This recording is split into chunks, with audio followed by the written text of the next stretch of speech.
Welcome to grow up classes. Hello दोस्तों, मैं आकाश वशिष्ठ उपाध्याय। आपके आगामी परीक्षाओं को ध्यान में रखते हुए मैंने 6000 plus most important miscellaneous GK का एक सीरीज तैयार किया है, जिसका दूसरा सेट आपके सामने प्रस्तुत है। आगे बढ़ने से पहले आप सभी दोस्तों से विनम्र अनुरोध है कि हमारे चैनल को सब्सक्राइब कर लें और बेल आइकन पर क्लिक कर लें, ताकि हमारे सभी वीडियोज़ की नोटिफिकेशन आपको आसानी से प्राप्त हो सके। अगर हमारा वीडियो आपको पसंद आए तो लाइक बटन पर क्लिक करें और डिस्क्रिप्शन बॉक्स में जाकर अपनी राय अवश्य दें। तो आइए हम पहले प्रश्न की तरफ बढ़ते हैं। आज हम साइंस से रिलेटेड कुछ प्रश्नों का उत्तर जानने की कोशिश करेंगे। आइए हम विज्ञान की विभिन्न शाखाओं के बारे में जानते हैं। पहला, क्रोमैटोलॉजी, फूलों के रंगों का अध्ययन। दूसरा है कार्मोग्राफी, नक्शा बनाने की कला। तीसरा है इथोलॉजी, जीवों के प्रजातीय गुण। चौथा है नेफ्रोलॉजी, गुर्दा या किडनी का अध्ययन। पांचवा है ओनिरोलॉजी, स्वप्नों का अध्ययन। छठा है पोमोलॉजी, फलों का अध्ययन। सातवां है मायोलॉजी, मांसपेशियों का अध्ययन। आठवां है हिस्टोलॉजी, तंतुओं या ऊतकों का अध्ययन। नौवां है जुकैमी, पशु रसायन का अध्ययन। 10वां है साइटोलॉजी, जीव कोशिका का अध्ययन। अब हम चिकित्सा विज्ञान संबंधी संस्थाओं के बारे में जानते हैं। पहला, नेशनल इंस्टीट्यूट ऑफ होम्योपैथी, ये कहाँ है? तो ये कोलकाता में है। दूसरा है इंस्टीट्यूट ऑफ मेडिकल साइंस, ये चंडीगढ़ में है। तीसरा है नेशनल ब्रेन रिसर्च सेंटर, ये गुड़गांव, जो अब गुरुग्राम के नाम से जाना जाता है। चौथा है मलेरिया रिसर्च सेंटर, ये दिल्ली में है। पांचवा है सेंट्रल ड्रग रिसर्च सेंटर, ये लखनऊ में है। छठा नेशनल इंस्टीट्यूट ऑफ मेडिसिन, ये लखनऊ में है।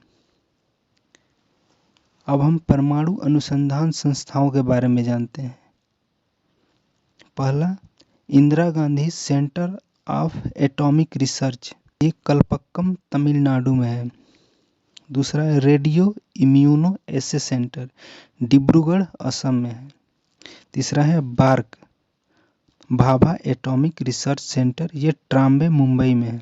चौथा फिजिकल रिसर्च लेबोरेटरी, ये अहमदाबाद में है। पांचवा Shah institute of nuclear physics, ये कोलकाता में है। हम समझते हैं।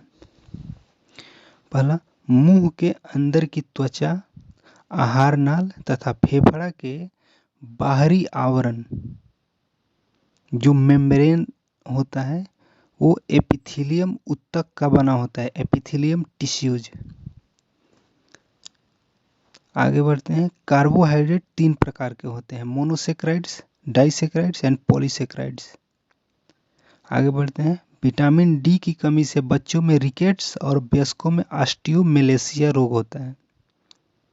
विटामिन ई, जिसका रासायनिक नाम टोकोफेरॉल है, इसकी कमी से संतति उत्पन्न में या जनन शक्ति प्रभावित होती है। इसके बाद क्रेब्स साइकिल, ये माइटोकॉन्ड्रिया के भीतर संपन्न होता है। क्रेब्स साइकिल को अन्य नाम से भी जाना जाता है, ट्राई कार्बोक्सिलिक एसिड साइकिल या सिट्रिक एसिड साइकिल। रक्त में यूरिक एसिड का सामान्य स्तर होता है 2 से 3 मिलीग्राम पर डेसीलीटर, या 2 से 3 mg/dl बोला जाता है। आगे बढ़ते हैं। मूत्र स्राव की मात्रा बढ़ जाने पर इसे ड्यूरेसिस कहते हैं। मूत्र में प्रोटीन की उपस्थिति सामान्य से अधिक हो तो इसे प्रोटीन्यूरिया बोला जाता है। मूत्र में रक्त की उपस्थिति हीमेट्यूरिया बोला जाता है, हीमेट्यूरिया। मूत्र में यूरिया की अधिकता हो जाने पर इसे यूरेमिया बोला जाता है। वृक्क में पथरी या अघुलनशील क्रिस्टलीय लवण हो जाने पर इसे रीनल केल्कलाई बोला जाता है। वृक्क रुधिर या रक्त में पीएच का नियंत्रण करता है। फुफ्फुस धमनी पुलमोनरी आर्टरीज से अशुद्ध रक्त, इम्प्योर और डीऑक्सीजनेटेड ब्लड प्रवाहित होता है।